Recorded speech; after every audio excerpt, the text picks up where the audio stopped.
تو مولانا طارق جمیل صاحب کا بیان ہمیں سننے کی اس لیے ضرورت نہیں کہ ہمارے نزدیک وہ مولانا ہونے کے قابل بھی نہیں ہے، مولانا کی پہلی سیڑھی میں بھی وہ نہیں ہے۔ اس کی وجہ میں آپ کو بتا دوں، مولانا طارق جمیل اپنے بیانات میں اس طرح کہتے ہیں کہ جیسے دعا میں جو کلمات کہے، یا اللہ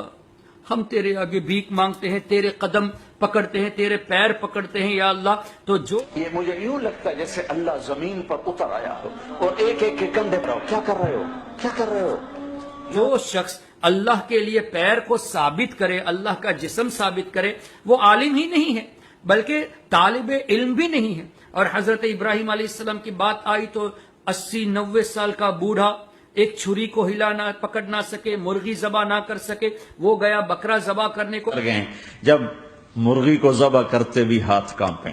90 برس 92 سال کا بڈھا تو مرغی نہیں ذبح کر سکتا، 90 برس 92 سال کا بڈھا تو مرغی نہیں ذبح کر سکتا، 90 برس 92 سال کا بڈھا تو مرغی نہیں ذبح کر سکتا۔ اس طرح کے الفاظ نبیوں کی شان میں استعمال کرنا یہ عالم کی شان نہیں بلکہ طالب علم کی بھی شان نہیں۔ اور مولانا طارق جمال اللہ کے تعلق سے کیسے کیسے مذاقیہ الفاظ، یہاں تک کہ یہ بھی کہہ دیا کہ حضور علیہ الصلوۃ والسلام جب معراج پہ تشریف لے گئے تو جبریل علیہ السلام لینے نہیں آئے، جبکہ حدیثوں میں واضح طور سے ہے کہ حضرت جبریل علیہ السلام تشریف لائے، حضور علیہ الصلوۃ والسلام حضرت جبریل علیہ السلام کے ساتھ گئے اور سدرۃ المنتہا میں جبریل علیہ السلام آگے نہیں بڑھے، حضور علیہ السلام اللہ کی عطا سے اپنی قوت سے خود آگے بڑھے تھے، یعنی جبریل علیہ السلام سے زیادہ بھی طاقت اللہ نے حبیب کریم صلی اللہ علیہ وسلم کو عطا فرمائی۔ یہ حدیثوں میں موجود ہے۔ لیکن طارق جمیل نے کیا کہا، محبوب کی امت اپنے نبی کی قدر کرو، میں نے جب اس کو آسمانوں پہ بلایا تو میں خود زمین پہ آیا اس کو ساتھ لے جانے کے لیے۔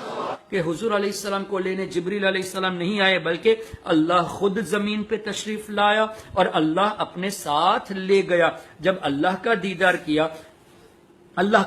کیا معراج میں تو حضور علیہ السلام کی بارگاہ میں خود جب اس کے کہنے کے مطابق اللہ ہی زمین پر آ گیا تو اب جانے کی ضرورت ہی کیا تھی؟ دیدار اللہ کا مقصود تھا، اب اللہ کو دیکھ لیا، اللہ لینے آیا تو پھر جانے کی کیا ضرورت ہے؟ پھر یہ کہنا کہ اللہ زمین پہ آیا تو اللہ کے لیے جسم کا ثابت کرنا ہوا، اللہ کے لیے مکان کا ثابت کرنا ہوا، یہ تمام عقائد قرآن اور حدیث کے خلاف ہے۔ تو آپ کے مولانا طارق جمیل صاحب کو یہ بیسک اللہ اور اس کے رسول کے تعلق سے عقائد ہی نہیں معلوم، تو اس کو مولانا کہنا یہ لفظ مولانا کی گستاخی ہے، لفظ مولانا کی بے ادبی ہے۔ اس لیے ہم آپ کو مشورہ دیتے ہیں، آپ سے ہو سکے تو مولانا طارق جمیل کو جا کے سمجھائیے کہ کوئی بچہ بھی اس طرح اللہ کے بارے میں بات نہیں کرتا جیسے آپ بات کرتے ہیں، آپ ان کو سمجھے تو بہت اچھی بات ہے، توبہ کر لے بہت اچھی بات ہے، اور نہیں سمجھتے تو ہم بھی آپ کو مشورہ دیتے ہیں کہ آپ ایسے جاہلوں کے بیان کو مت سنیے بلکہ سنی صحیح العقیدہ علماء کرام کی تقاریر سنیے۔